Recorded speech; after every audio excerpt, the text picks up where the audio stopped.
Hi friends, ఈరోజు మనం ఒక స్టోరీని షేర్ చేసుకుందాం. ఒక చిన్న బాబు వాళ్ళ అమ్మకి బాగోపోతే హాస్పిటల్లో ఉంటే తన దగ్గర ₹1 ఉందంట.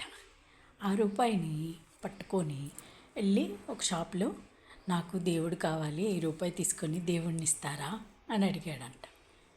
పిచ్చోళ్ళలాగా దేవుడు ఎక్కడుంటాడు అని అయ్యో వెళ్ళి ఆ పక్క ఏదో హాల్ ఉంది అక్కడ అడుగు అన్నాడంట. సరే అక్కడికి వెళ్ళి ఎవరో ఉంటే అంకుల్ కాస్త ₹1 తీసుకొని దేవుణ్ణి ఇవ్వరా అని అడిగాడంట. అడిగితే నీకు అసలు బుర్ర ఉందా పో అటు అని ఒక తోపు తోసాడంట. చిన్నపిల్లోడు కదా, ఒక 7-8 ఇయర్స్ ఉంటాయి. అయితే వెళ్ళి గబాన ఒక కారు పక్కన పడబోయాడంట. సడన్ బ్రేక్ వేసి ఆ కారు ఓనరు తీసి బాబుని తీసి పక్కకు తీసుకొని లోపల కూర్చోబెట్టుకొని, ఏంటమ్మా నువ్వు ఎందుకు కారు దగ్గర పడ్డావు, ఏమైంది ఏంటి అని అడిగాడంట. అడిగితే అంకుల్ మా అమ్మ నాకు ఒక అమ్మ ఉంది, ఇంకెవ్వరు లేరు నాకు, అమ్మకు బాగోలేదు, హాస్పిటల్లో పెట్టాము, ఆ డాక్టర్లేమో 50,000 అవుతుంది ఆపరేషన్లు అవి చేయాలంటే, నీ దగ్గర డబ్బు లేదు, ఇంకంతా దేవుడిదయ్యే, దేవుడిచ్చి కాపాడాల్సిందే తప్ప మా చేతిలో లేదు అన్నారు. మరి ఆ దేవుడు ఎక్కడుంటాడో నాకు తెలియదు కదా అంకుల్, అందుకే వెతుకుతున్నాను.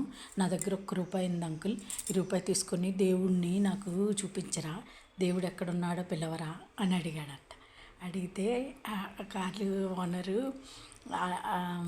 హృదయ విదారకంగా ఆలోచించి, సరే దేవుడిని పిలుస్తానులే అని చెప్పి ఒక లెటర్ రాసిచ్చి ఇది చూపించే హాస్పిటల్లో అన్నాడంట.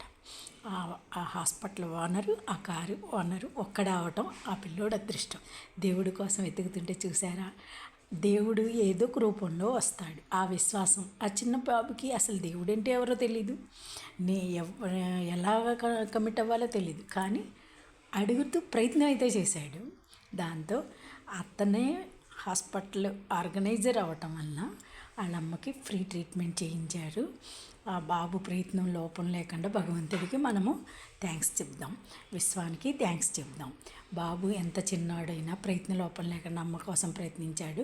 వాళ్ళ అమ్మకి చక్కగా ఆపరేషన్ అయ్యింది, ఆనందంగా లేచింది. తనకి ఇంకెప్పుడు చక్కగా చదివించుకొని బాబుని మంచిగా పెంచుకుంటుంది.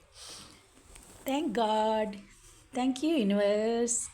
Bye friends.